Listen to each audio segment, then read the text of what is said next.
This list was a little bit harder for me to make, just kind of reflecting on all the mistakes that I made essentially in 2024. But I think that it's definitely going to help some folks out here, especially the ERG program managers in the space. For context, my name's Maceo Owens. I go by the ERG Homegirl on LinkedIn because I'm all things employee resource groups. I help companies all over the world when it comes to their ERG programs, and I'm here to share some of the mistakes that I have learned that I have made or had been making for some time when it comes to ERGs. So hopefully there's some things that you can learn from. There are 8 things in particular. Let's go. Actually, I have 7 here for you. So going back to structure. Yes, I do think that leads want and need structure. So let's just be clear. I'm not saying get rid of that. Okay. Now here's what I am saying though. When it comes to structure, just having like a long, extensive document with just things that are back to back, hard to navigate, even if you did pack in this 50-page document with structure, that is not gonna be the full thing that makes it easy for ERG leaders to use said structure.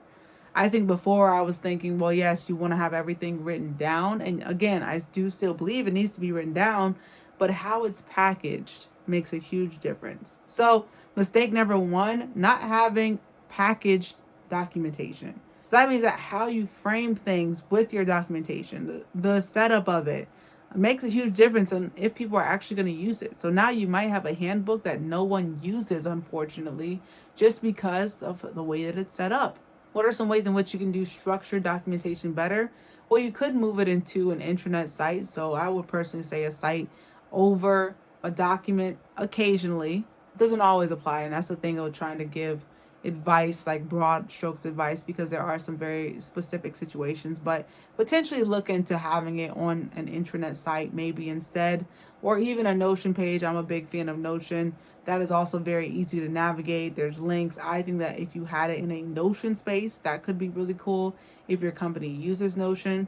I think as an option number 3, when it comes to how it's set up within your document, I would probably say, especially if you use Google Docs, like use the tabs feature. This way it can be set up into different sections that again are easy for people to navigate, open, collapse, all these things. Make sure there's graphics, have some gifs in there so that it can show interactively like how people are to do X, Y, and Z thing.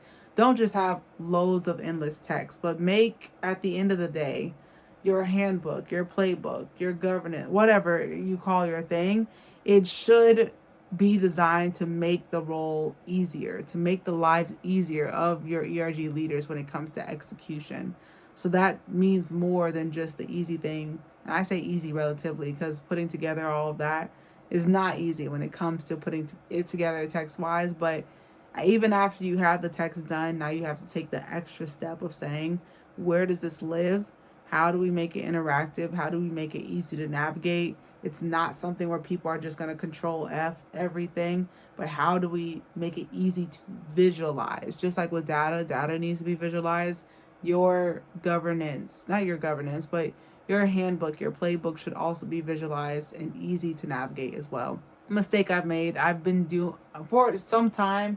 I was creating governance. I don't know why I keep saying that. For a while, I was creating SOPs just as like pure text, and I was just so happy that there was just text. And then the ERG leader came to me and was like, hey, like, this is great, but I don't know where anything is. And I'm like, I guess it's a win that it's there, but I guess it being there doesn't matter if no one's able to really navigate it. So then I had to really figure out in 2024, what does it look like to make this easier to navigate? I think that we were able to crack the code on that earlier in 2024, but nevertheless, it was a mistake just having governance that is not easy to navigate and that's not comprehensive in general.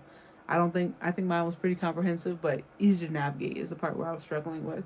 Mistake number 2. Now, we have the documentation, but there's still like an emotional piece that is missing sometimes for ERG leaders, especially when it comes to the roles in general. So understanding the why behind the role is so important. Like, you might have a governance structure, and let's be clear, I mean, if your governance structure isn't the best, it's gonna be hard to do this. But in a perfect world, each role within your ERG kind of plays a part in moving uh, I don't know the phrase, the corporate jargon for this, but like moving forward. Like they're all kind of like a part of a system, a cog, even if you will, to get something moving essentially. Each role plays a specific part in the broader overall picture.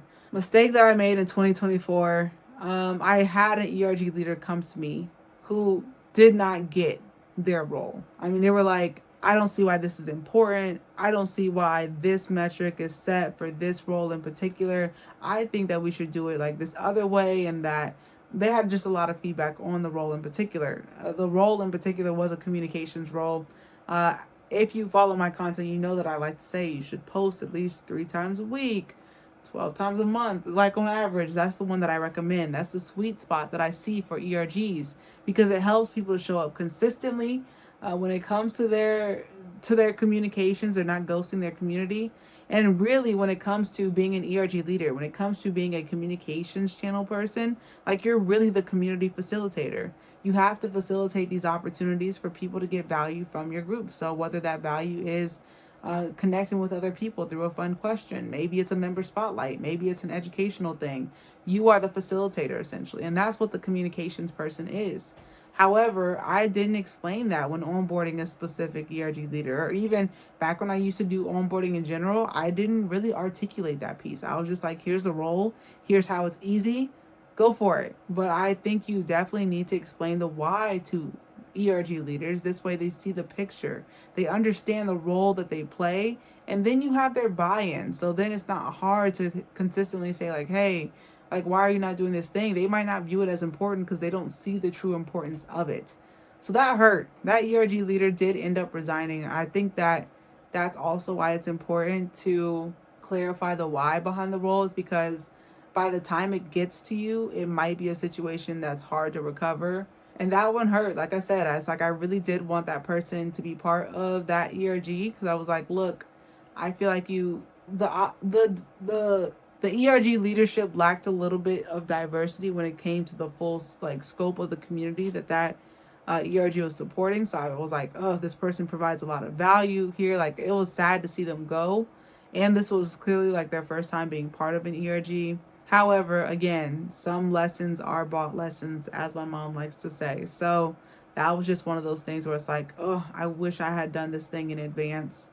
But nevertheless, lesson learned. I'll also say, like, even though this wasn't my mistake, I think a similar mistake that I see under this same thing is like each ERG role should have a clear metric, input metric. So what is the number of things that they are expected to do on a consistent cadence within this role? So maybe with a communications lead, that is 3 communications a week, or maybe it's 12 per month for the communications lead, for instance. And then an outcome metric. So what is the metric that we're looking kind of to move the needle on with your specific role? So again, communications, that would be, my brain is not working. So for communications, that would be like your channel engagement score, your channel index. So those might be some things, but right now at large, a lot of ERGs don't have those clear input and outcome metrics for each role that exists. So that is a mistake. And also I'll say each role is really designed for a person with or wanting to build a certain skill set. If you're not emphasizing, here's the perks that come with this role in particular, here's what you're going to learn how to do better with this role, that's another piece that you really want to package into what does it look like to be an ERG leader. Again, you want to have understanding of how they play as like a cog in the wheel. I think that that's the phrase, but essentially how they play their part to move the ERG program and the ERG and the ERG program at large, how they play their part in that. You want to have all the information written down as possible on what does it look like to actually do this role on a consistent cadence. Any questions you all might have, we have it documented here. You want to package that so it's easy for them to navigate. You want to clarify on why this role is so important for the ERG. You want to clarify what skill sets essentially they will get by being part of this role in particular. And you also want to clarify those input and outcome metrics. So that's why it helps to have a consistent structure across all of your ERGs, because then you only have to do this once per role and then just repurpose it. Next up, still around like the same topic of what we're talking here, A little bit with the documentation, but more so now when it comes to onboarding folks. I have now moved from doing group onboardings for ERG leaders into individual onboarding sessions for ERG leaders. In the same way that I'm not a big fan when it comes to the listening tours of ERGs as doing that in a group setting, I also am not a fan of doing uh, the group onboarding piece for almost the same reasons. Like if people have questions, they might not feel comfortable answering it in a group setting. And even when you say, well, just like reach out afterward with any questions, they might not always do that. That might lead to a case where they think they understand, but they're just not going to speak up. When you do it in that one-on-one setting, it just leads to so much more clarity, raw conversations, getting to the meat of it. And these do not have to be long, extensive onboarding sessions. I do them now with clients. They're 15 minutes and I just run through, hey, thanks for joining as the ERG. Here's the ERG's program statement, program purpose statement. I start with that just to get clarity on what the program is and what it's not. Here's the ERG's program purpose statement. Here's the structure that we have for the ERG program. Here's your role. Here is essentially the expectations for this role. Here's all the documentation that we have to help support you with this role. Here's some cool things that come with like being part of this role. Do you have any questions? And because it's so short, like people understand like, okay, we're going to get to the meat of it. You do get to the meat of it. You come out of it and both sides are like, yes, I understand. You get a verbal clarification from people that they're on the same page. And I have just seen such a higher retention rate for ERG leaders. That's a whole nother metric that it's like a little bit V2. But when it comes to the success of your onboarding, it's shown like 6 months, a year into them being a lead. If they're not meeting, especially like I say, 6 months, if after they're onboarded and 6 months in, they're not consistently meeting those input metrics, then that means that they probably weren't onboarded that well. They did not clearly understand what the expectation was, and maybe you did not make the role so simple that it could be done in minimal amount of time. Most ERG roles that I create could be done in less than 3 hours, some less than 2, some less than 1. It should be just that simple. So if we haven't done the work to simplify and then to simply explain, if we can't simply explain what folks are supposed to be doing in that 15-minute time window and come out of a call with that sort of clarity, maybe there is some work for us to rework. And I'll say honestly, as I've been doing this in 2020, like all through 2024, not all through, but towards the latter half of 2024, I moved to doing these individual onboarding calls versus the group ones. It is like so rewarding to run through those little 15-minute calls and be able to just say, oh, they get it, I can move on. Oh yes, they get it, I can move on. Like it's so nice to truly have that one-on-one time with folks, and it's 15 minutes. So like even if you had 30 ERG leaders or 40 ERG leaders, like you can get that done in more or less a day, like maybe 2 days max. So if you were to dedicate 2 days like to onboarding your ERG folks, and then all of a sudden like you're done for the rest of the year, maybe even for the next year, because they're like aligned. Oh, it's just like so rewarding. And I've already seen much higher retention rates of ERG leaders for those who do have that one-on-one time versus, like I said, those group sessions where some things can be missed. Another one. This one probably hurts more than the rest. This is one of those mistakes and just hard lessons that it hurt so much to experience. And it's also part of the reason why I'm not a fan of the group onboarding. Now, this didn't happen in a group onboarding session, but it did happen in a session where I was working with a client and we were helping to realign the ERG leaders into a new way of thinking, new way of doing things. That was actually super simple, believe it or not. It was much better than their old way of doing it. Now with this, I was not that familiar with I really wasn't familiar at all with the term groupthink. So just to explain what happened here, like I said, it hurts to talk about, but I was in person at a session, and with this group, we had went through the exercises as a group. It was about 30 people. And honestly, most of the time, I don't like to do sessions that are like, let me rephrase. For the most part, when it comes to ERG specific planning, this ERG itself, a singular ERG had about 30 ERG leads, which I'm not a fan of anyway. But nevertheless, I already wasn't a fan of it. This company was a very specific type of situation. Every company doesn't have this, but the principle could still apply. So there was one specific ERG that had 30 ERG leaders, a bunch of different chapters basically coming together. Nevertheless, their ERG program wasn't even that big, but nevertheless, I took them through the exercise.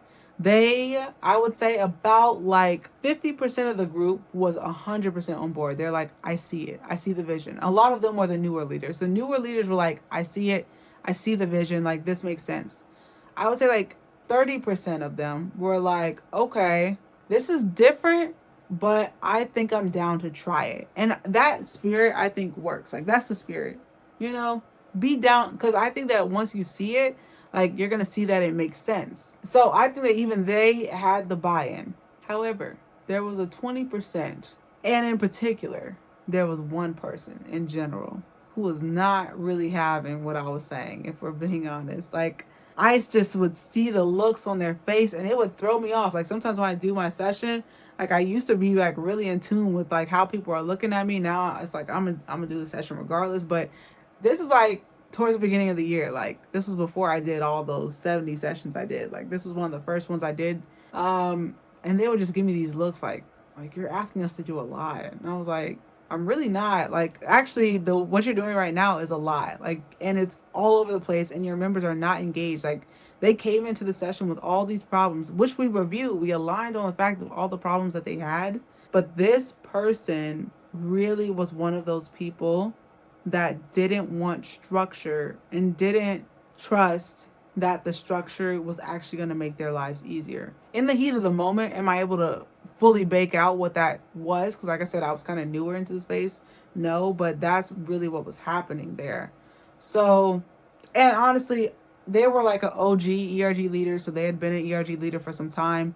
One of those ERG leaders who's inconsistent, very inconsistent with the things that they do. They might do things occasionally in spurts, maybe not at all, and just shrug their shoulders. I tried. There's different types of ERG leaders. So nevertheless, that type of ERG leader, and they did not like the fact that I was trying to say you need to be consistent. Like, you all should have alignment across your chapters. Like, the things that we were talking about, they're like, whoa, this is a lot. So getting towards the end of the session, last 10 minutes of the session, okay? We're doing so good. I remember it. It's just, it hurts to reflect. I really don't want to think about it again after this. But anyway, last 10 minutes of the session, we have the year planned out. People are excited. Even the ones that are hesitant, like, you have that optimism, at least of being in an in-person summit together where you're excited, right? And then the person raises their hand. They say, and I've never told this story because it was just like, so I might have told it like immediately afterward to maybe Carol on my team or my husband, but outside of this, I really don't like to talk about it. But whatever, someone can learn from it. So they raised their hand and they were like, this sounds cool, but like, are we actually able to do all this? Like, this sounds like a lot. Then, like I said, there was like 20% who was not fully bought in. Okay. They're like, yeah, I'm kind of hesitant too. And it was like dominoes when I tell you all. Like, I tried to explain to the person. Now, it's hard to do this in front of a setting of 30 people. Like, and I want to respect the person because, again, they're like an OG ERG leader. Like, people know them, people like them. But at the same time, this is a toxic. It honestly is like one of those toxic ERG leaders. And I hated that. I hated the fact that that had to be the case. But sometimes there are toxic ERG leaders. And it's a reality. I would love to get them bought in, but sometimes toxic ERG leaders are not the best for the program because they don't want better. They want their way. They want the recognition with little work. And it's like, you can't really, there's no way you can tell me you care about your community if you're trying to skate out and just do it the lazy way. And their lazy way actually required more energy. Okay, anyway. And I was trying to reason respectfully, like tactfully, and they were just so aggressively opposed to it. And like I said, gradually, more and more people were like, oh, yeah, I don't think so. And by the end of that, the person who had brought me in to do the session also saw that things were falling apart. And although it would have been like, and I'm not putting it on this person because I get it. Trust me, I get it. especially if you're trying to be in the good graces of a group like that. And not a group that they were a bad group, but like it's a big group with strong feelings. So I would have loved for that person who leads the ERG program to be like, hey, like this is an expert. This is someone who gets it. But and clearly, like I said, I'm trying to be like nice and tactful and be like, I actually don't agree with that. And this is not what I've seen as a source of truth and whatever. They were like, they basically completely folded in the situation. And the group within that 10 minutes, like I said, we had just finished planning for the year, completely reverted back into their old ways. Not all of them, like the ones who were super bought in were like disappointed. Like you could see it all over their face. Like it was awkward tension in the room because they were like, what did we just do all of this 4 hours activity and education and this last 2 hours of planning? What did we just do that for? If you were just going to come and like blow it up, and then for the ERG program manager to just be like, yeah, let's just go back to your original, methods. And it was just such a disaster. Oh my gosh. It hurt so bad. It was like embarrassing to some degree because like I want to help you all, and for me it's like I know that this is not going to work. I know it's not going to work. I know that that's not like there's no community built by you saying, let's just like not post in our channels. Let's not post anything. Every now and then we can do like a big post, but we really don't have to post consistently. Like every now and then we can do a big event, but there's no really strategy like behind collaborating with some of our chapters because the chapter leads wanted to collaborate because they didn't want to have to own programming all on their own. Let's not even talk about activities, so asynchronous ways to engage people. Like let's basically just keep doing what we're doing, which has not been working. So, that hurts so much. It's actually really sad to talk about. I've had people reach out to me from that ERG program since and be like, I wish. And it's like, I don't even really know what to say because I feel like that is just a situation I didn't anticipate as a facilitator. And I'm not like a professional facilitator. Now I am, I guess, technically, but like I learned through experience with a lot of it. And at the time, again, I was very early into this and I knew the principles, but like, I didn't know how to navigate that groupthink situation. I didn't even know that was a thing where like toxicity could be contagious in that way. Anyway, how I would overall overcome the concept of groupthink. I think it's so important to allow people to come to their own conclusions as individuals. And then when they come together as a group, it's not them necessarily making decisions. Yeah, I don't think that the group pieces around decision making or strategy, I think that they should already come, like getting ERG leaders to come to the same conclusion separately. So then when they come together, they're already on the same page. And honestly, I think, man, there was so much that we were navigating that day. Because like I said, that company was just in such a truly unique situation. Like, not even that big of a company. Again, like I said, to have 30 ERG leaders on one ERG. But at least when I look up the definition of groupthink, right? Groupthink is a psychological phenomenon where the desire for harmony or conformity within a group leads to irrational or suboptimal decision making. It occurs when group members prioritize consensus over critical thinking and individual opinions, often suppressing dissent to avoid conflict. This can result in poor decisions, a lack of innovation, and a failure to consider alternative situations. I mean, that's definitely what happened there. I think one thing that I will say that I learned, not in this case, like I think outside of this, I knew this already, but in this case, the thing that I wish I had done and applied is the fact that when people are hesitant, it's because they don't trust you. ERG leaders do want less of a lift, but oftentimes they don't trust that your way is actually going to provide less lift. And just saying like, trust me is not going to get them to trust you. So I think in general, coming 2 sessions more prepared has been something in terms of having clear data where appropriate to like prove the concept has been very, very impactful. I think that data in general, when it comes to ERG leaders, helps lead to trust. I think that this year I've had a lot more experience with companies over the past year. So like I said, I have more stories to back up stories and like illustrations and real life things that I've seen to help back up what I'm saying. And also, even then, like honing in on the craft, like has helped me in general. But I think in like the principle that applies regardless is you want people to trust that you're able to actually help them. So whatever that means, whatever that means in helping to build trust, those are the things that you should anchor what you're saying in. Ethos, pathos, logos, that was something that I learned back in school, ninth grade. And it's just been something that's stuck with me throughout my entire life. That's really around like the different methods of persuasion, ethical reasoning, logical reasoning. Pathos is around emotional reasoning. And I think that even maybe having a little bit of each of those within your conversation can help as well. This way you're appealing to different types of people, or even you can hear kind of based on their feedback which of those types of people they are, like which of those three kinds of types of persuasion leans into what they're saying, and then you can kind of use that to help counter. But also, in my experience, I've also learned that toxic ERG leaders are a poison to your ERG. I wish that there was like a better way to say that, because I mean, it definitely sucks that there are some people, I mean, that are a hindrance to your program, but that's the fact of it. And the way that I heard someone put it is like the best time to get rid of cancer is today.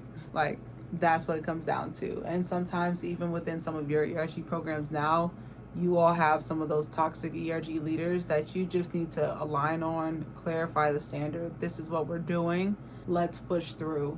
Even if it means that you're not going to have any, you're not going to make friends with it, but I promise your ERG program will be in just so much of a better place after. So that one sucked. Oh, my story is out there. Okay. 3 more mistakes. One is really around acknowledging the diaspora, which is something that I talk about a lot in my content, and I can speak to it really from experience. Like even as a program manager, it is very easy for me to be biased towards elements of any specific ERG community that I identify with or that are in the majority. So if I'm an ERG program manager working with the Black ERG, I might not even notice that the Black ERG is doing mostly African American programming, which was the case.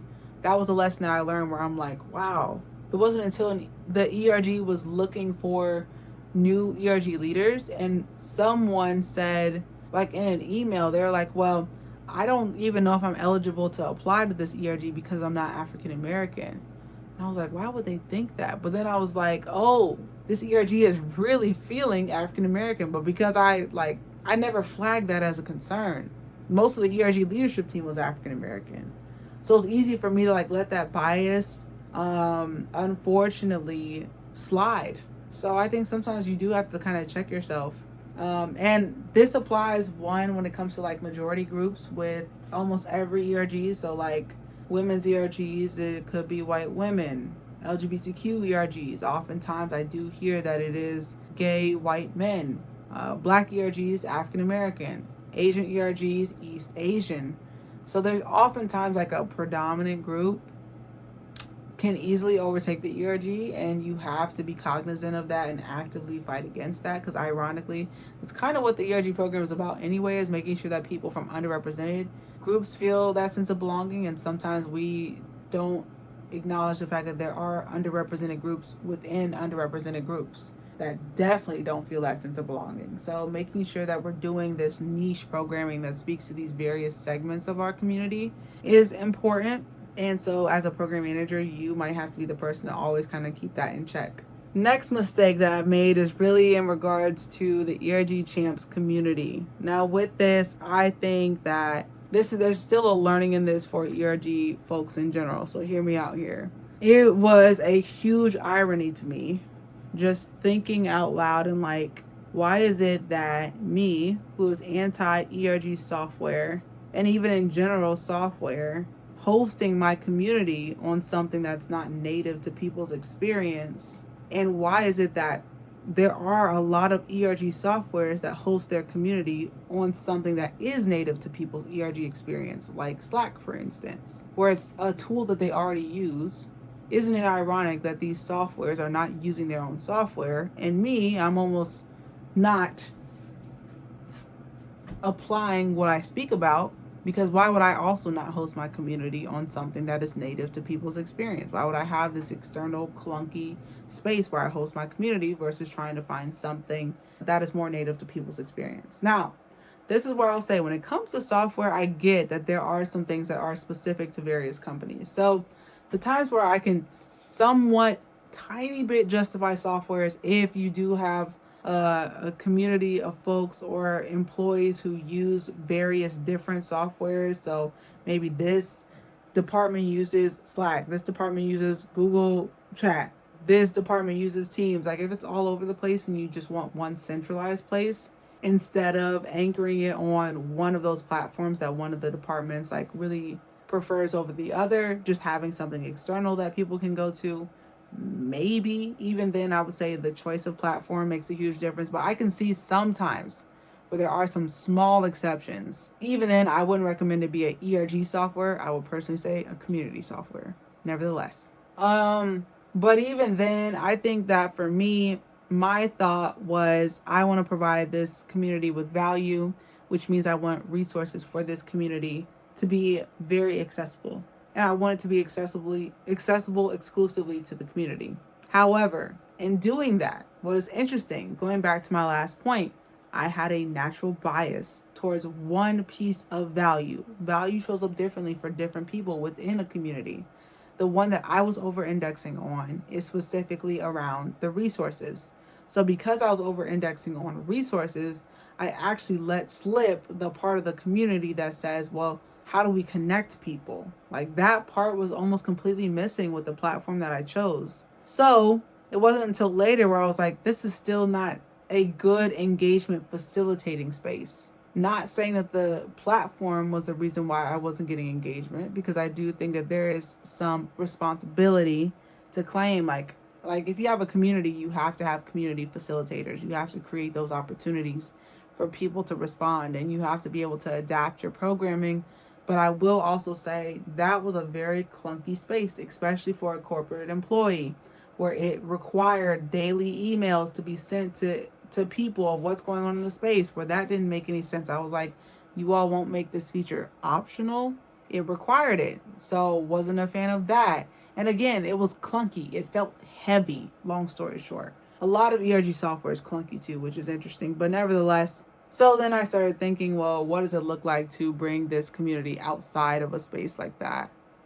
And where I landed ultimately, long story short, I was like, well, maybe LinkedIn. LinkedIn is native to a lot of people's experiences. Throwback, I used to host the community on Slack, but it's actually ironically just because I wanted to stand out that I was like, let's do something outside of Slack. I wish I hadn't have done that. But nevertheless, whatever, we learn our lessons. I could go back to Slack, but then at the same time, at this point, feels duplicative. I just feel like Slack is still not the place, because at the end of the day, I do want a space where everyone can come together, and some people literally, they can't even access Slack. Then I started to say, well, a LinkedIn group.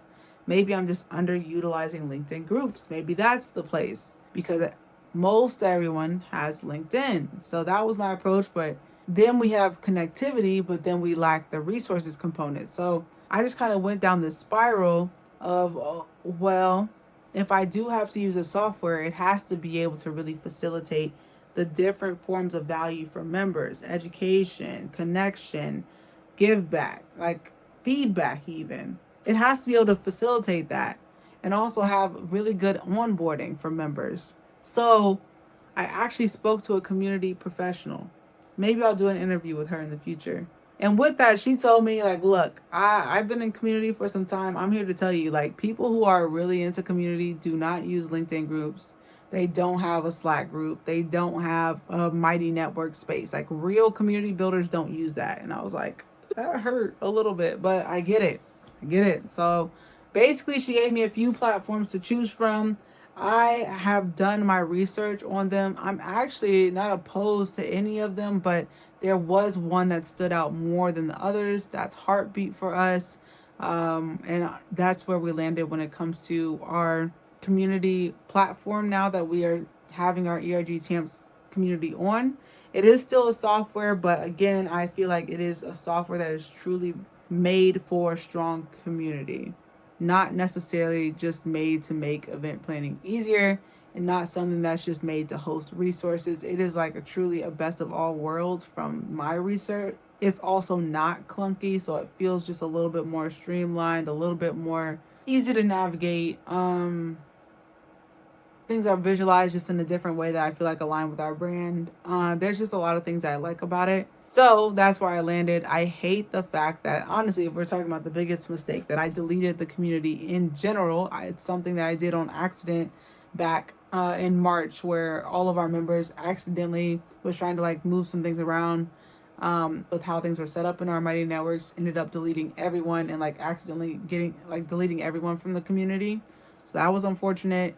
Then we kind of said, well, we're going to restart it on Mighty Networks and we're going to use the tour to do that, which was cool. But Mighty Networks just really was not the best place to facilitate all this. Even the automations and things, it just was not flowing.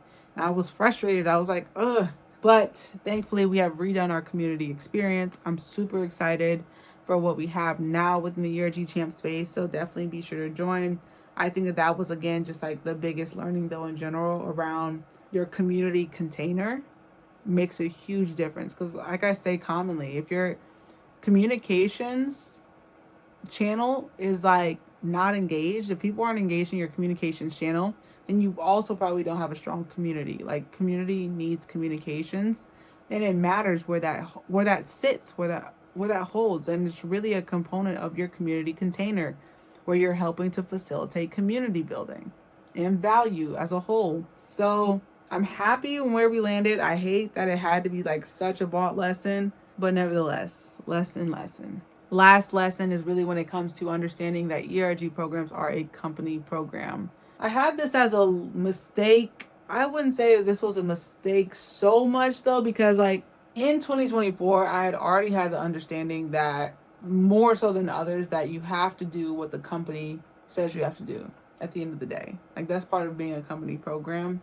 I don't think I had the wording to really explain it like that. And even throw back to like previous times, like there have been ERGs in the past that I've worked with that might have had a private ERG space, or might have had like something that keeps allies out, or whatever it might be. And just thinking like, oh, ERGs, they're for employees, they're by employees, is like really being empowered by that grassroots employee movement type of thing, where really that's not what these programs are. At the end of the day, these are company sponsored programs. That means that even when you don't like the company, like even when you don't like what the company does, it's a company sponsored program. And I think that in the past, I'm not going to say that I have not said anything around advocacy, because I think at one point I was like, well, I guess it plays a part in the ERG, like within limits, but honestly, in a whole new way, the way that I'm thinking about ERGs now, at the end of the day, if you are a company sponsored program that is operate with company budget, like you and the company, you are not at odds. Let's be clear. Like, you and HR, there should be no beef between the ERG and HR. Like, this is a HR program at the end of the day. You as a ERG leader are really just kind of like a figurehead for a program, for a company that you like or dislike.